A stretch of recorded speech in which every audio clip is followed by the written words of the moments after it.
When I first read through the GURPS skill list, the Cloak skill surprised me. I didn't really understand how it was used and what for. I had to look some things up and I found out that people, especially fencers and swashbucklers, really did use Cloak as something of a shield.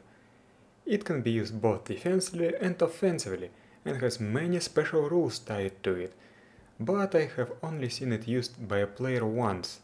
So let's check this piece of equipment out and see what's going on. Cloak is an average difficulty skill. Compared to Shield's easy difficulty, this doesn't seem attractive. There are only two types of cloaks. The light cloak that weighs 2 pounds and the heavy one that weighs 5 pounds. A cloak gives you a block defense like a shield. A light cloak has defense bonus 1 and a heavy one has defense bonus 2. To use it as a defensive tool, you must hold your cloak in your hand. Just like shields, readying your cloak this way takes a number of ready maneuvers equal to the cloak's defense bonus. Unlike the shields, cloaks are not durable.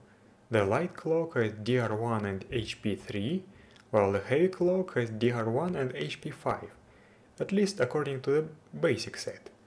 In GURPS Low-Tech Companion 2, light cloaks have HP 10, and heavy cloaks have HP 13. That's a big difference. While it is said that the shield skill does not take offhand penalties, it is not said anywhere about cloak. However, it is said in DFRPG Adventurers, so there you go. The same book also says that you cannot apply any quality modifiers to cloaks except for ornate. DFRPG also has simplified burning rules. If a cloak catches fire, it is ruined in seconds equal to its weight. Shields Up expands it, saying that a cloth cloak catches fire only if it takes 10 plus points of burning damage in 1 second. A burning cloak gives you -2 to dexterity, and extinguishing the flames takes a ready maneuver and a dexterity roll. Blocking is only one thing that you can do with a cloak, but what else? You can snap your cloak at the opponent's face or block his vision. This is treated as a feint, but you do not have to use your cloak offensively before you can feint with it. This requirement only applies to shields. You can feint at reach C or reach 1. You can also use a cloak to grapple. Roll against cloak skill to hit, reach is C or 1. GURPS basic set tells you to treat it as an unarmed grapple, but GURPS martial arts replaces it with the armed grapple technique. Cloak is special, however, in that it can be used to grapple at reach 1, only requires one hand and defaults to cloak, not cloak -2. If you are using GURPS martial arts technical grappling, then grappling with cloaks works differently. The cloak now requires armed grapple and 2 hands to grapple at reach C, and armed grapple defaults to cloak -2. However, it gets access to the entangle technique, which can be used at reach 1 and with only one hand, but the effectiveness is halved. If you are using a new take on grappling from Pyramid 334, then cloaks also can only be used to grapple at reach C, require 2 hands, and armed grab defaults to cloak -2. Grappling with a cloak penalizes some techniques, but gives bonuses to others.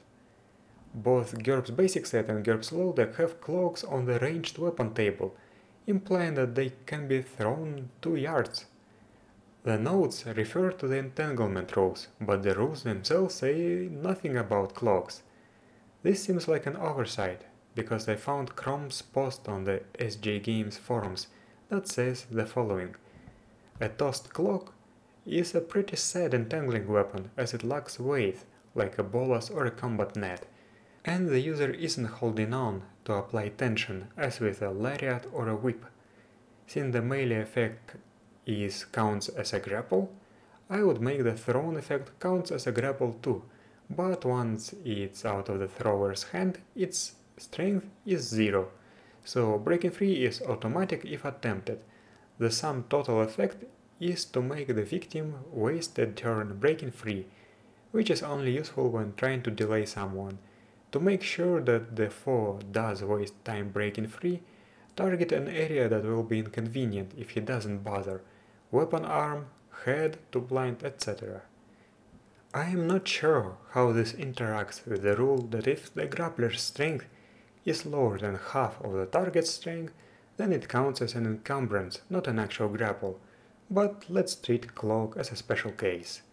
GURPS low-tech also lists some uses for a cloak. It protects you from the elements, can act as a sleeping blanket or a makeshift tent, gives +4 to holdout to conceal items, and a heavy cloak can even act as an arrow certain.